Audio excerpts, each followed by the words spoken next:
Halo guys, welcome back to my YouTube channel. Assalamualaikum, salam sejahtera dan salam Nusantara semuanya ya. Oke guys, hari ini kita akan merek satu lagi BT, satu lagi bingkisan yang amat menarik, khususnya sistem persekolahan di Indonesia. Kayaknya seperti apa ya? Saya pun lagi penasaran, saya pun ingin tahu bagaimana sistem persekolahan di Indonesia itu, kayaknya adakah seperti sistem persekolahan di Malaysia ya. Oke, kali ini kita akan melihat dan mengenali sendiri sistem sekolah Sulti dan juga Tijo.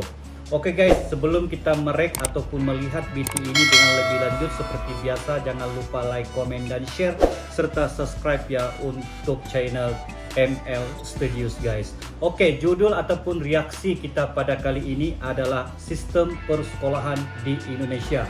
Pasti seru ya guys. Oke, dengan hitungan 1, 2, dan 3 guys.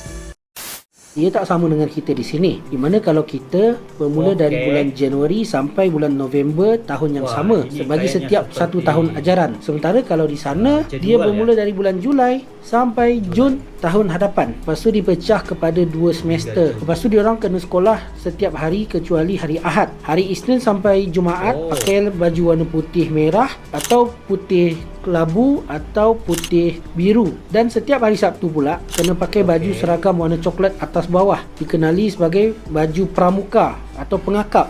Dan kadang-kadang ada hari tertentu pelajar kena pakai baju batik atau baju tradisional yang lain. Dekat sana pula dia tak adalah nama badan khas seperti pengawas sekolah, pembimbing rakan sebaya, pengawas pusat sumber sekolah, tapi diorang ada organisasi pelajar bernama Organisasi Siswa Intrasekolah atau OSIS, di mana pelajar-pelajar yang mendapat jawatan dalam OSIS tersebut, dia tak pakai baju yang menunjukkan apa, yang tak sama warna lah dengan pelajar yang lain. Kerajaan Indonesia dia mewajibkan pendidikan rendah yang dikenali sebagai pendidikan dasar 9 tahun dan disambung dengan pendidikan menengah selama 3 tahun.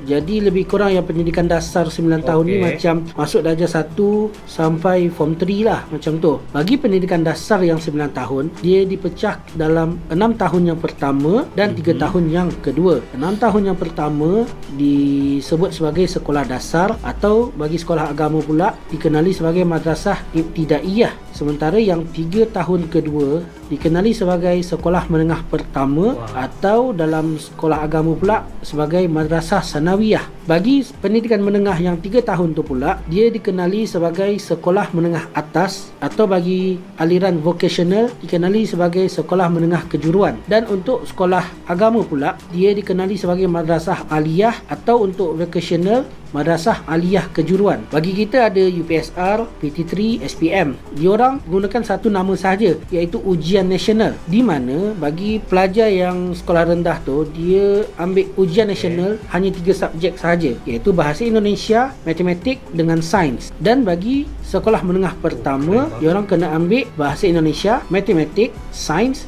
dan bahasa Inggeris, 4 subjek. Dan untuk sekolah menengah atas atau sekolah menengah kejuruan yang vocational tu, dia kena ambil 6 subjek, bahasa Indonesia, matematik, bahasa Inggeris dan 3 subjek pilihan lainnya mengikut aliran masing-masing. Dan juga kalau kita di sini, aliran ditentukan selepas habis 9 tahun sekolah. Maksudnya kita masuk form 4 kan. Sementara kalau di sana, selepas habis 10 tahun sekolah, maka di tahun ke-11 baru ditentukan masuk aliran apa. Selepas habis pendidikan menengah, iaitu habis sekolah menengah atas atau madrasah aliyah tersebut, diorang boleh masuk diploma atau terus masuk degree pun tak jadi masalah. Jadi diorang tak wajib masuk asasi atau form 6 macam tu lah. So tak hairanlah kalau kita dapat classmate masa degree dulu, orang-orang dari Indonesia, dia lebih muda daripada kita, beza 1 hingga 2 tahun. So sebenarnya dia orang habis sekolah tu terus masuk degree tak jadi masalah lah.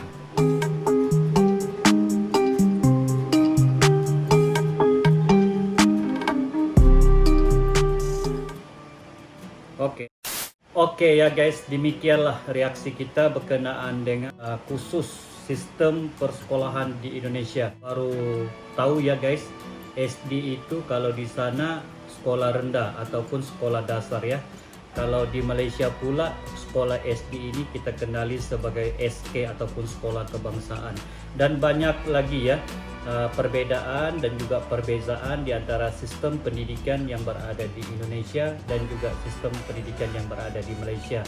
sepertinya tadi seperti yang kita lihat, bagaimana siswa yang berada di universitas itu lebih muda berbanding dengan siswa yang berada di Malaysia, yaitu lebih kurang dalam 1 hingga 2 tahun di antara perbezaan umur ya.